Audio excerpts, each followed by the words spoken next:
The fork in my hand never reached the plate. My granddaughter slid something toward me under the table, a small, folded napkin. Her little hand was trembling. I smiled at her out of habit, thinking she'd drawn one of her silly little doodles again.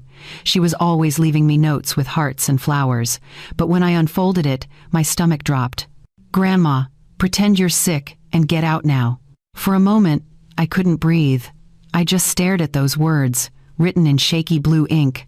Her eyes darted toward the other end of the table where my son, his wife Melissa, and her parents sat laughing too loudly, raising their wine glasses in some toast I hadn't been paying attention to. Something in my granddaughter's face, wide and frightened and pleading, made me obey without question. I set my fork down gently and pressed a hand to my chest. "I'm not feeling too well," I murmured. The conversation stopped.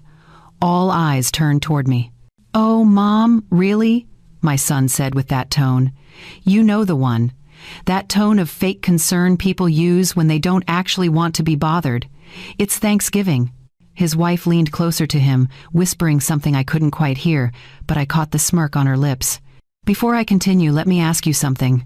Where are you watching this from right now? What time is it where you are? Drop a comment and let me know. I'd love to hear from you.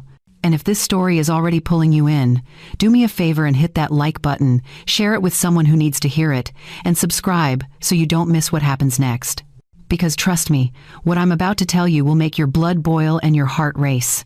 Now, back to that dinner table. "I think I'll just go home and rest," I said quietly. "It's been a long day. No one offered to help me up. Not my son, not Melissa, not her parents who'd been so friendly all evening. Except my granddaughter." She stood up quickly, her chair scraping against the hardwood floor. "I'll walk Grandma to the car." Her mother started to protest. "Sweetie, we haven't even had dessert yet." But the girl's voice shook when she spoke again. "Please, just for a minute." That's when I knew. That's when I knew something was terribly, horribly wrong. My son waved his hand dismissively. "Fine, fine. Hurry back." I stood slowly, steadying myself against the table. My legs felt strange, like they weren't quite attached to my body.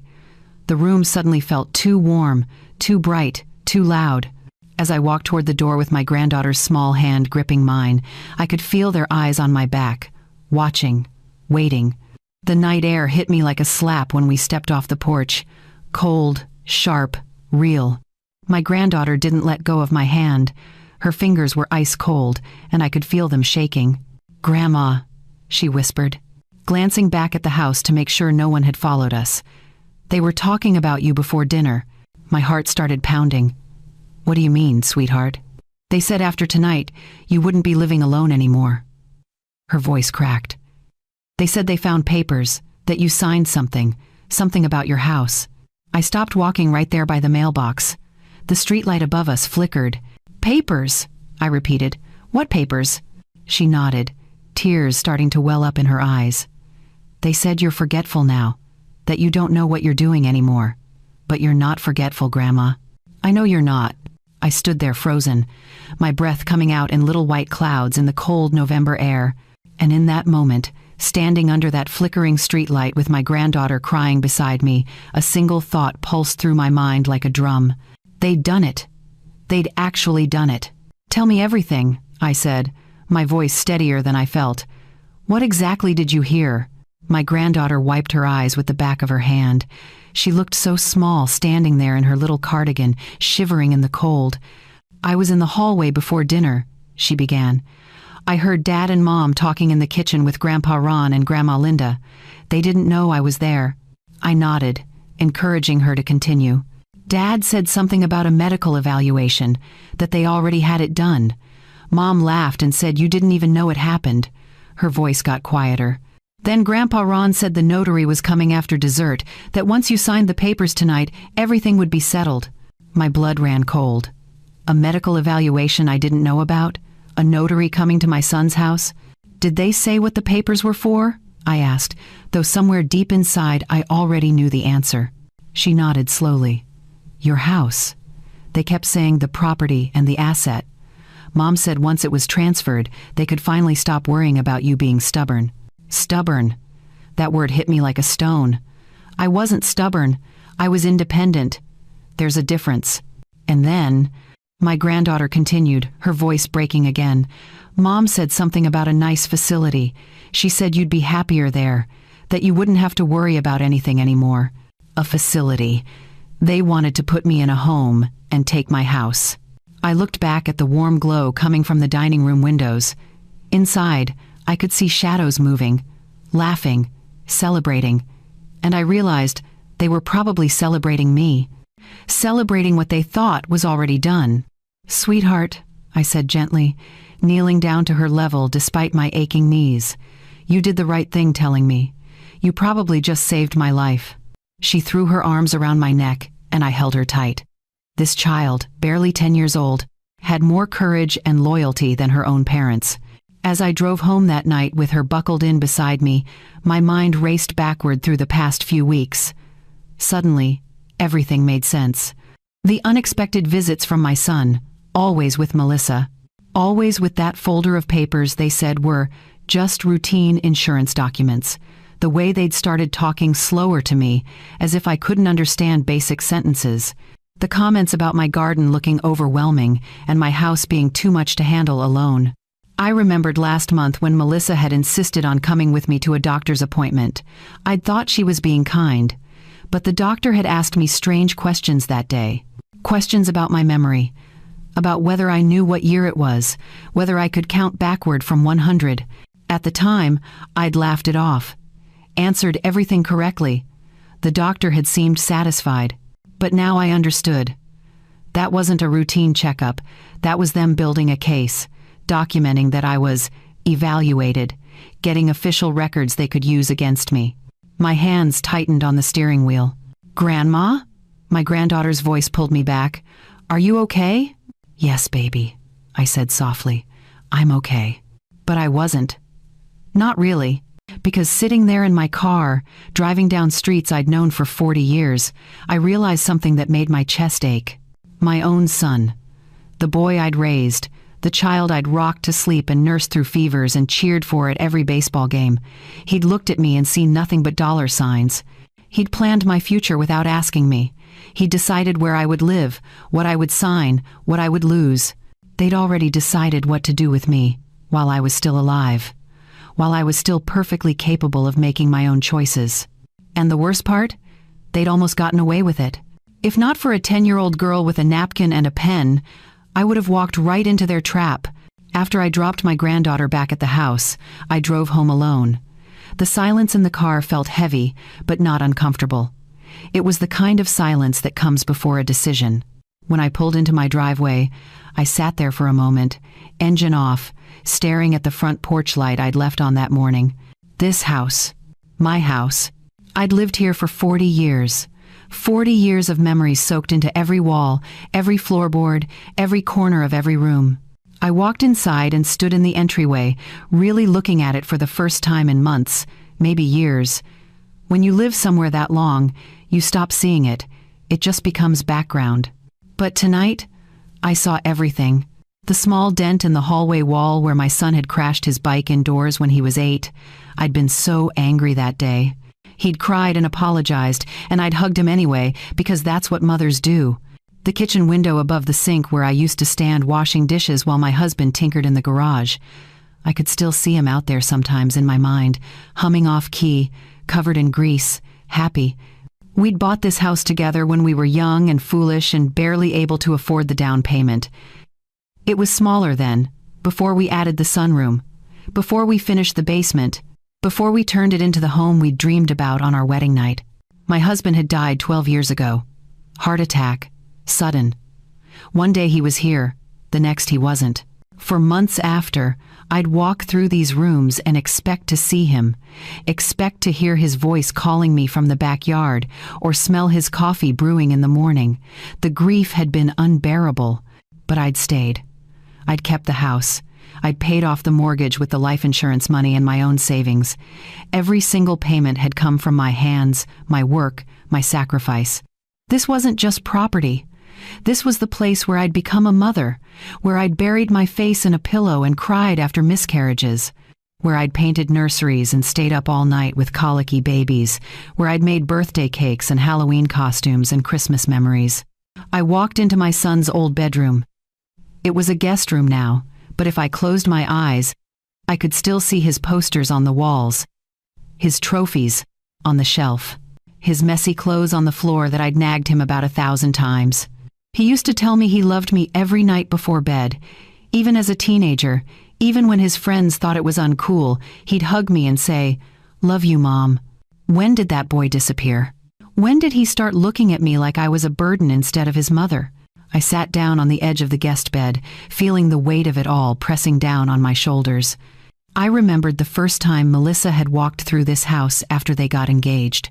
She'd smiled politely, but I'd caught her whispering to my son in the kitchen, "It's so outdated. You'll definitely want to renovate before selling." Selling. Even then, even before they were married, she'd been planning what to do with my home. And my son had just nodded, agreed, as if it was already decided. Over the years, the comments had gotten bolder. "You really should downsize, Mom. This yard is too much work for someone your age. Wouldn't you be happier somewhere simpler?" I'd brushed them off, laughed, changed the subject. But they'd been planting seeds, preparing me, wearing me down. Well, I wasn't worn down, not even close. I stood up from the bed and walked to the window. Outside, the streetlights cast a soft glow over the neighborhood. I knew every house on this block. I'd watched children grow up here. I'd brought casseroles to new neighbors and attended block parties and shoveled snow from Mrs. Patterson's driveway when her husband passed. This was my life, my home, my history, and they thought they could just take it? Sign a few papers and erase 40 years like it meant nothing? I felt something harden inside me, not anger exactly, something colder, something more focused. They wanted my house? They'd have to drag me out before I handed it over. And even then, I'd make sure they got nothing but walls and regret. I barely slept that night. My mind kept circling back to 2 weeks earlier. The pieces were all there. I just hadn't wanted to see them. It had been a Tuesday afternoon. I remember because Tuesdays were my grocery days, and I'd just gotten home when my son's car pulled into the driveway. He'd brought Melissa with him. They were carrying takeout bags from that Chinese place downtown, the one with the orange chicken I liked. "Surprise," my son had said with a grin that didn't quite reach his eyes. "Thought we'd have lunch with you?" I'd been pleased, genuinely pleased. It wasn't often they stopped by unannounced anymore. Life gets busy, I told myself.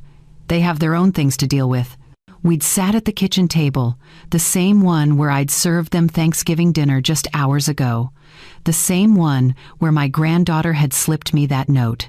Melissa had been unusually chatty that day, complimenting my curtains, asking about my book club, wondering if I'd been sleeping well. "You look tired, Mom," my son had said, reaching across to pat my hand. "Are you sure you're getting enough rest?" I'd laughed. "I'm 72, dear. Tired comes with the territory." But he hadn't laughed back. Instead, he'd exchanged a look with Melissa, one of those married people looks that speaks volumes without words. "Actually, Mom, that's kind of why we're here," he'd continued. "We've been worried about you." "Worried?" I'd set down my fork. "Whatever for." Melissa had leaned forward then, her voice dripping with false sweetness. "We just think maybe living alone isn't the safest option anymore. You're not getting any younger." There it was. That phrase, "you're not getting any younger." As if I didn't know my own age. As if every morning I didn't wake up and feel it in my bones. "I'm perfectly fine," I'd said, keeping my tone light. "I've been managing this house for longer than you two have been married." My son had pulled out a folder then. Thick. Official looking. "We know, Mom, we know you're independent, but we've been looking into some options, just to protect you, and, well, to protect your assets." "Assets," I'd repeated. "You mean my house?" "It's not just about the house," Melissa had said quickly. "It's about making sure everything is in order. Legal documents, power of attorney, healthcare directives, all the things people should have sorted out at your age." She'd slid the folder across the table toward me. "We just need you to look these over, sign where we've marked. It's all standard stuff. For your safety. For your safety." That phrase had landed wrong even then. Safety from what? I'd lived in this house longer than most people stay married. I knew where every light switch was in the dark. I knew which floorboard creaked and which cabinet door stuck. I'd opened the folder and flipped through the pages. Legal jargon, dense paragraphs, signature lines highlighted in yellow. "This seems like a lot," I'd said carefully. "Maybe I should have my own lawyer look at it first." The temperature in the room had dropped. I'd felt it, seen it in the way my son's jaw tightened, in the way Melissa's smile froze on her face. "A lawyer," my son had said. "Mom, we're family, we're trying to help you. Why would you need a lawyer?" "It's just sensible," I'd replied. "Anytime someone asks you to sign legal documents, you should have them reviewed." Melissa had laughed, a short, sharp sound. "Honestly, Mom, you're being paranoid. These are insurance forms, medical directives, nothing sinister." But I'd held firm. "I'll think about it." They'd left shortly after that. The takeout container's still half full. The smile's gone. My son had kissed my cheek at the door, but it felt mechanical, obligatory. "Don't take too long to think," he'd said. "These things have deadlines." I'd watched them drive away, and even then, something had felt off. Something in the urgency of their visit, in the frustration barely hidden behind their polite masks. Now, sitting in my living room at 2 a.m, I understood completely. They hadn't needed my permission. They'd just needed my signature. And when I wouldn't give it willingly, they decided to get it another way. The medical evaluation my granddaughter had mentioned, the notary they'd planned to bring to Thanksgiving dinner, the papers they'd forge if they had to. They'd backed themselves into a corner with their greed, and now they were willing to do anything to get what they wanted. My house, my independence, my dignity. They thought I was an old woman they could manipulate. Someone too tired or confused or lonely to fight back. They were wrong. I didn't go back to bed. There was no point. My mind was too awake, too focused.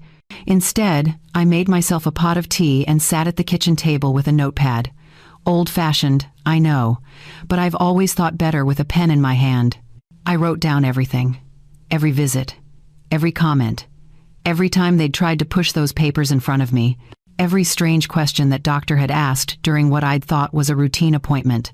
By the time the sun came up, I had 3 pages filled front and back, and I had a plan. At 9 o'clock sharp, I called my granddaughter's cell phone.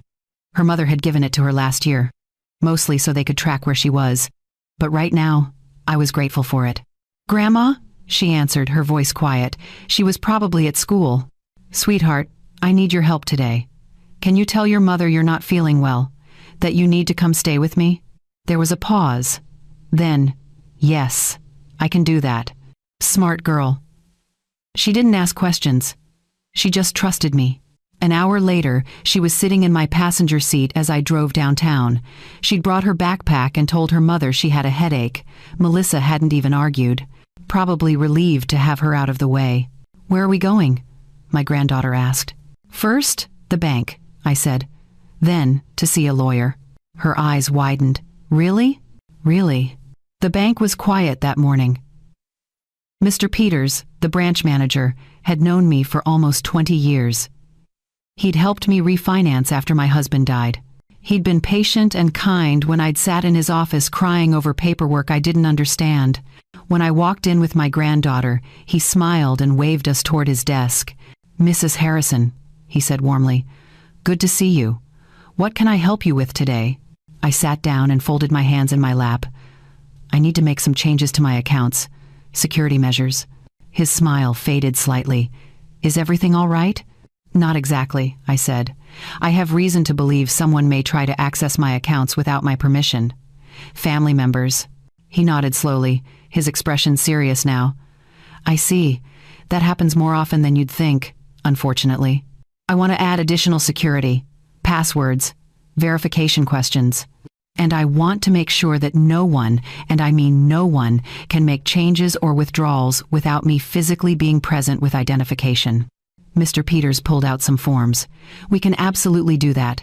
I'll set up what we call enhanced authentication. It means even with power of attorney documents, which I assume is what you're worried about, nothing can happen without your explicit in-person consent." I felt a weight lift off my chest. "Thank you." "Mrs. Harrison?" he said gently, leaning forward. "May I ask, are you safe? Do you feel threatened?" I glanced at my granddaughter, who sat quietly beside me, and then back at him. "I'm not in physical danger, but someone is trying to take advantage of me, financially. He handed me a business card. This is our elder protection specialist. She works with seniors who are dealing with financial exploitation. She can help you understand your rights and options. I tucked the card into my purse. I'm already one step ahead. I have a lawyer's appointment this afternoon. He smiled, this time with something like respect. Good, you're doing everything right. After we left the bank, I took my granddaughter to lunch at a small diner near the courthouse. She ordered pancakes even though it was noon, and I didn't say a word about it.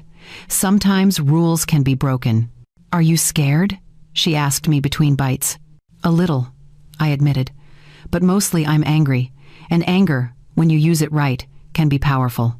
At 2:00, we walked into the law office of Catherine Mills, an attorney my neighbor had recommended. Mrs. Patterson had used her when her own son had tried something similar 5 years ago. Catherine was younger than I expected, maybe 50, short gray hair and sharp eyes behind black-rimmed glasses. She listened to my entire story without interrupting.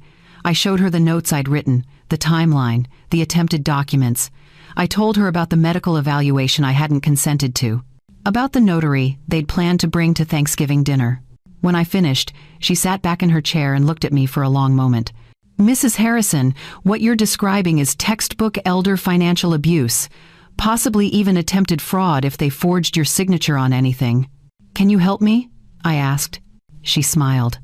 Not a friendly smile, a warrior's smile. Absolutely. First thing we're going to do is create a revocable living trust. We'll transfer your home and major assets into it. That means even if they somehow got power of attorney documents, they couldn't touch anything. The trust protects you. How long will that take? If we move fast? A week. Maybe less. She looked at my granddaughter. And you, young lady, you're very brave. What you did might have saved your grandmother from losing everything. My granddaughter blushed but sat up straighter. Catherine pulled out a legal pad. I'm going to need you to tell me exactly what you heard that night. Every word you can remember. You're a witness, and that matters. For the next hour, my granddaughter recounted everything. The conversations she'd overheard, the names mentioned, the timeline. Catherine wrote it all down. When we finally stood to leave, she walked us to the door and put a hand on my shoulder. Mrs. Harrison, I want you to know something. People like your son and his wife, they count on you being too scared or too ashamed to fight back. They count on you staying quiet.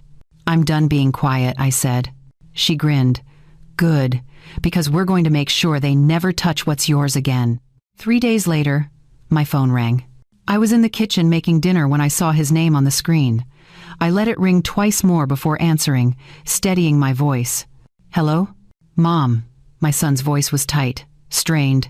We need to talk. Of course, dear. How are you? How am I? He let out a bitter laugh. I'm confused, actually. Melissa's parents were really upset about Thanksgiving. You just left without saying goodbye, without even finishing dinner. I stirred the pot on the stove, keeping my tone light. I wasn't feeling well. I thought I mentioned that. You could have stayed. We would have taken care of you. Taken care of me.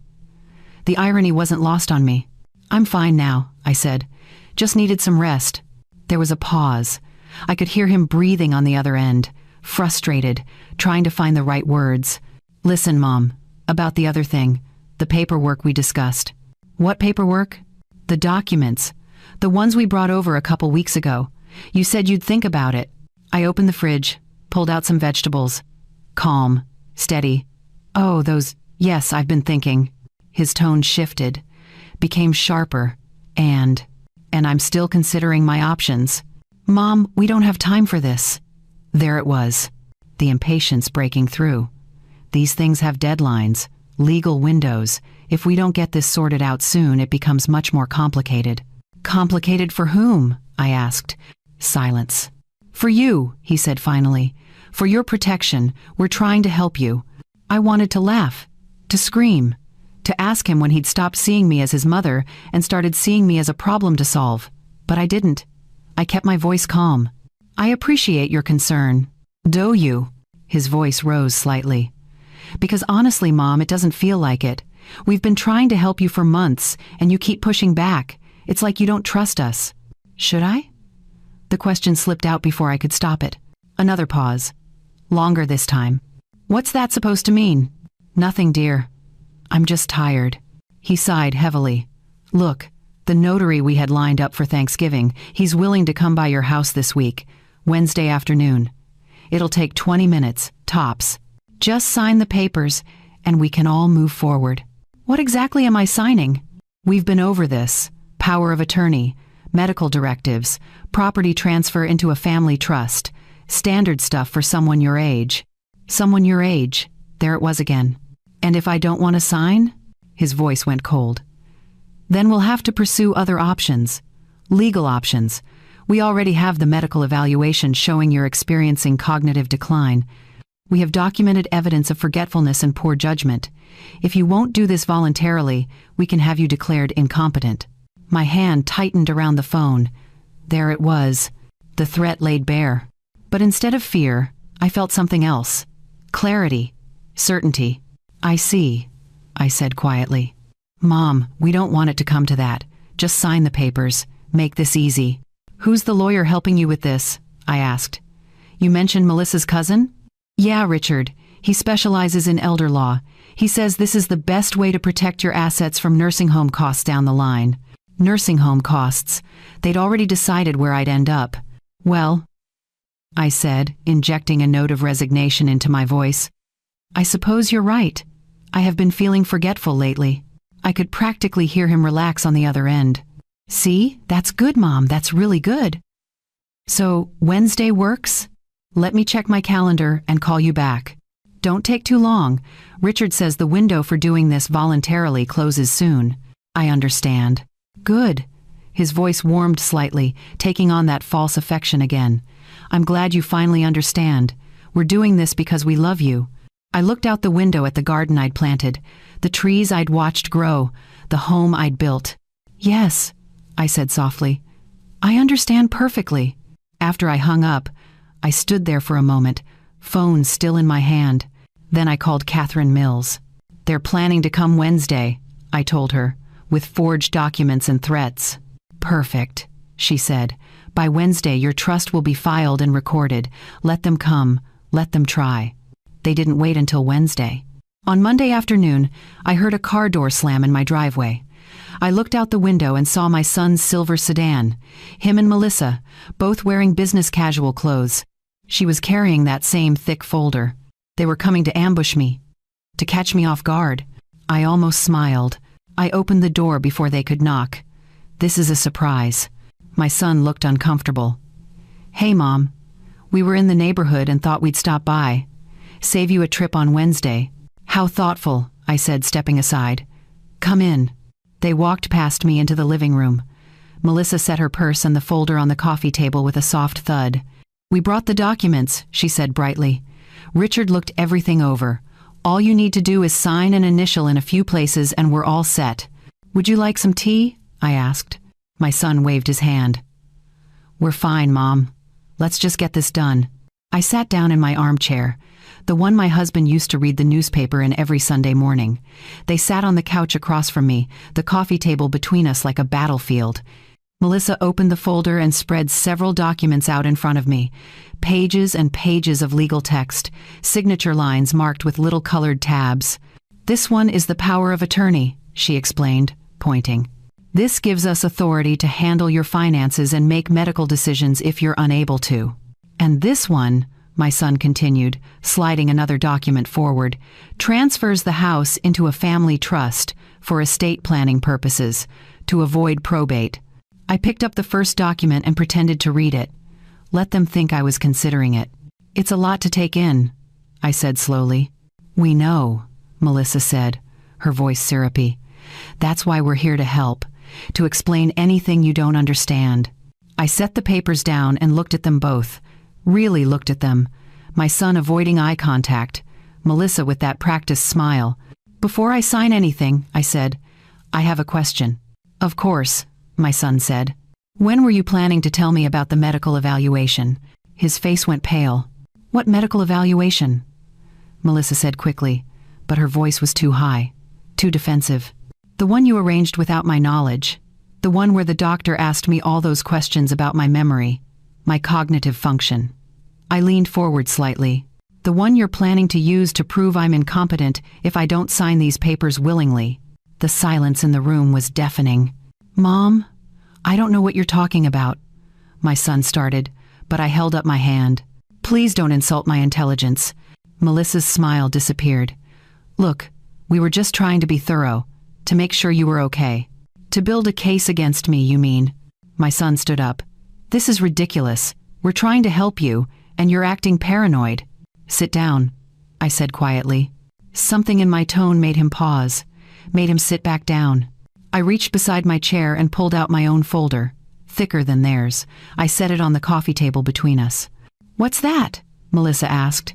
Legal filings I made last week, I said calmly. With my attorney. My son's jaw tightened. What attorney? Catherine Mills. Perhaps you've heard of her. She specializes in elder law, specifically protecting seniors from financial exploitation.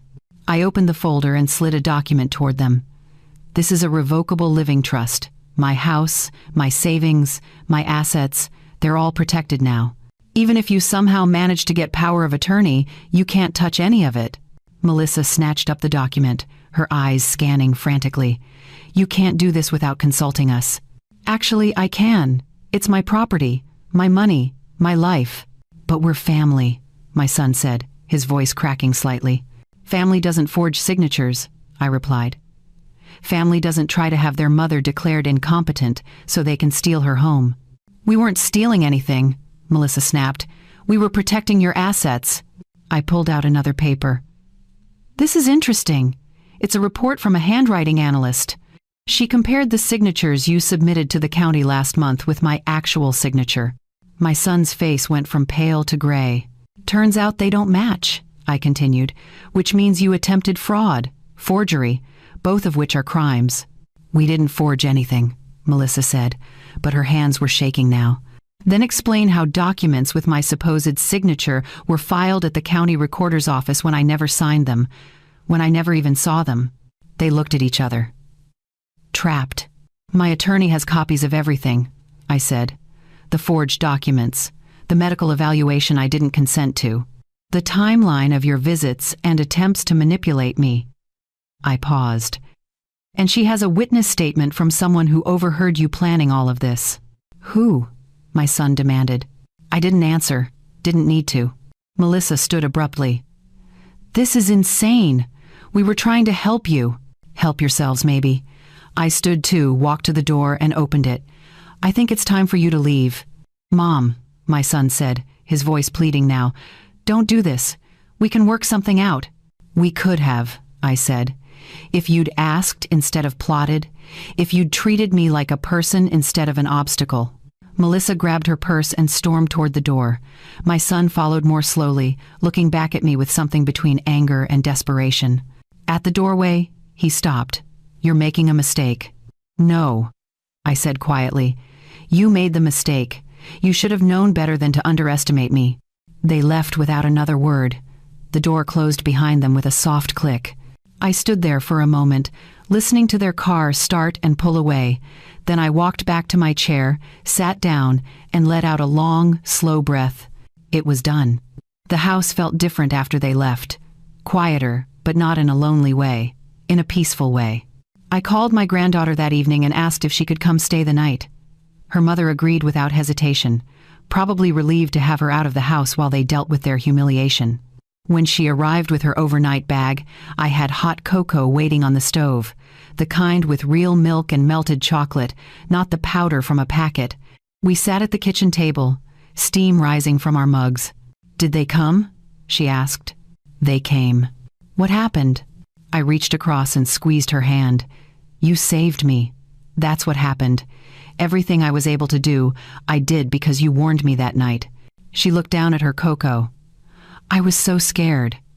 I thought maybe I shouldn't say anything, that maybe I heard wrong. But you trusted your instincts. That's brave. Are you mad at them? She asked, looking up at me with those wide, serious eyes. I thought about that for a moment. Really thought about it. No, I said finally. I'm not mad. I'm disappointed. And disappointment is different from anger. Anger burns hot and fades. But disappointment, that stays. It changes how you see someone. She nodded slowly, processing that. Will they come back? They might try, I said. But if they do, my attorney will handle it. I don't have to fight them face to face anymore. The law will do that for me. She sipped her cocoa, got a little mustache of chocolate on her upper lip. I reached over with a napkin and wiped it away, and for a moment we both smiled. That night, she slept in the guest room, and I slept better than I had in weeks. The letters started arriving about a week later. First from their attorney, Richard. A formal demand for reconsideration of family property distribution. My attorney, Catherine, responded with an equally formal letter explaining that there was nothing to reconsider. The property was legally protected, and any further harassment would result in a restraining order. Then came a letter from my son, handwritten, 3 pages of how hurt he was, how I'd misunderstood their intentions, how they were only trying to help. I read it once and filed it away. Didn't respond. 2 weeks after that, they showed up at church. I saw them walk in during the opening hymn, sliding into a pew near the back. Melissa had her hand on my son's arm, both of them wearing their Sunday best and their most pious expressions. After the service, they tried to approach me in the fellowship hall. My son opened his mouth to speak, but I simply smiled, took my granddaughter's hand, and walked past them. People notice things in small communities. Whispers start. Why doesn't she talk to her son anymore? Did you hear what they tried to do? Can you imagine? Your own mother? I never said a word against them. Never had to. The truth has a way of getting out all on its own. A month passed. Then 2. Their calls stopped. The letters stopped. They realized, finally, that there was nothing left to take. Nothing left to manipulate. Last night, I stood by my bedroom window looking out over the backyard. The garden needed weeding. The fence needed painting. All the little tasks that come with owning a home. But they were my tasks. My home. My choice. My phone buzzed on the nightstand. A text from my granddaughter. "Good night, Grandma. I love you. I'm glad you're safe." I typed back slowly, my old fingers clumsy on the small keyboard. "Because of you, I am." When I turned off the light and climbed into bed, I thought about everything that had happened. How close I'd come to losing it all. Not just the house, but my independence, my dignity. My right to live my own life on my own terms. For years, I'd believed that family was everything, that blood ties were unbreakable, that love would always protect. But I learned something important these past few months. Sometimes the people who love you most aren't the ones you're related to. Sometimes it's a 10-year-old girl with a napkin and the courage to tell the truth. And sometimes, survival isn't about fighting back loud and hard. Sometimes it's about being smart, being prepared, knowing when to walk away and when to stand your ground. I thought revenge would feel explosive, satisfying in some dramatic way. But it didn't. It felt like silence. The kind of silence that comes after a storm. When the wind stops howling and the rain stops falling and you realize you're still standing. Still here. Still home. Before I go, I want to hear from you. What would you have done in my situation? Have you ever had to stand up to family? Drop your thoughts in the comments below. And if this story touched you, if it made you think or feel something, do me a favor. Hit that like button. Share it with someone who needs to hear it. And subscribe so you don't miss the next story. Because life has taught me that sometimes the smallest voices carry the biggest truths, and your voice matters too. Good night, and thank you for listening.